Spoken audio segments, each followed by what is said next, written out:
Bapak, Ibu, dan saudara sekalian, firman Tuhan akan kita renungkan dari Lukas 9 ayat 34 dan 35 demikian.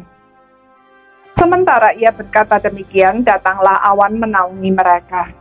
Dan ketika mereka masuk ke dalam awan itu, takutlah mereka.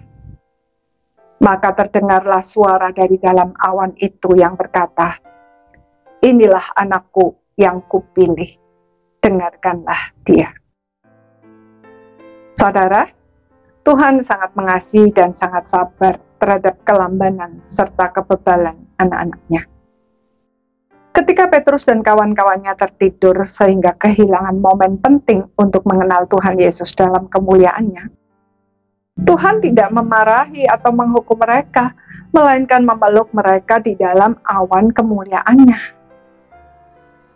Sebagai orang Yahudi, tentu mereka sangat familiar dengan awan sebagai cara Allah menyatakan dirinya kepada umatnya.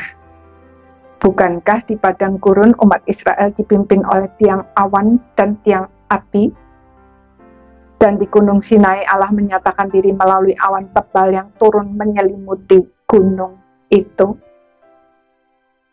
Saat itu Allah berbicara dalam awan, "Inilah anakku yang kupilih, dengarkanlah dia."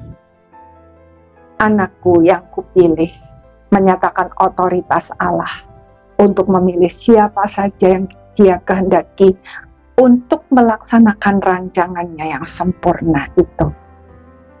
Sekaligus merupakan konfirmasi bahwa Tuhan Yesus adalah penggenap nubuat Yesaya 42 ayat 1 yang berbicara tentang Mesias yang akan datang, mengulangi apa yang telah dia nyatakan kepada Yohanes Pembaptis ketika Tuhan Yesus dibaptis olehnya dan Roh Kudus turun ke atasnya dalam bentuk seekor burung merpati.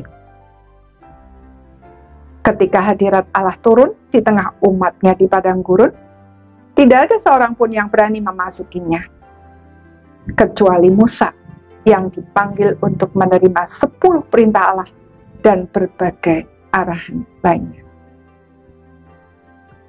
Itulah sebabnya ketika awan itu menaungi mereka, Petrus dan kawan-kawan sangat takut, dalam arti gentar, suatu rasa takut yang disertai penghormatan dan perendahan diri karena merasa tidak layak. Hanya oleh kemurahan Allah kita diselamatkan dari murkanya, sehingga dapat masuk ke hadiratnya, bahkan menikmatinya tanpa takut dihukum. Hari ini, siapakah Allah bagi kita?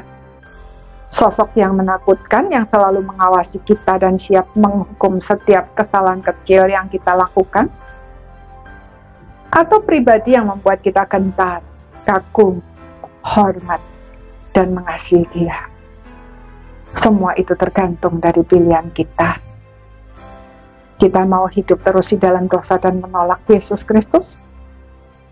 Atau mengakui segala dosa kita, percaya dan menerima Dia sebagai Tuhan dan Juru Selamat secara pribadi, dan bertobat.